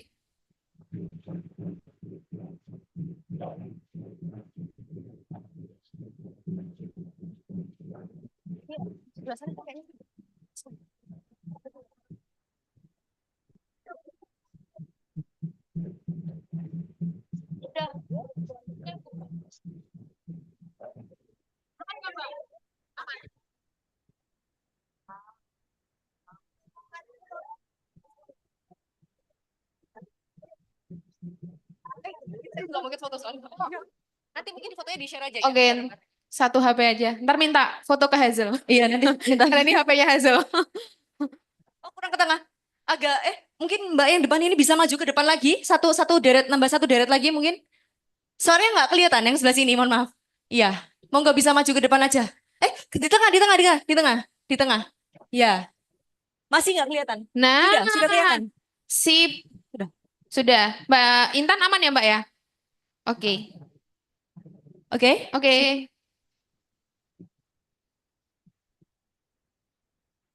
Ayo, Zal. Sudah siap? Ya. Oke, 1, 2, 3. One more. Satu lagi. Oke. 1, 2, 3. Mungkin gaya bebas ya, Gaya freestyle. apa, Bu? Mau request Freestyle, gaya, Bu? freestyle. Gaya apa? Gitu ya. Gitu. Semuanya satu, Gitu. 2, 3. Ah, perfect.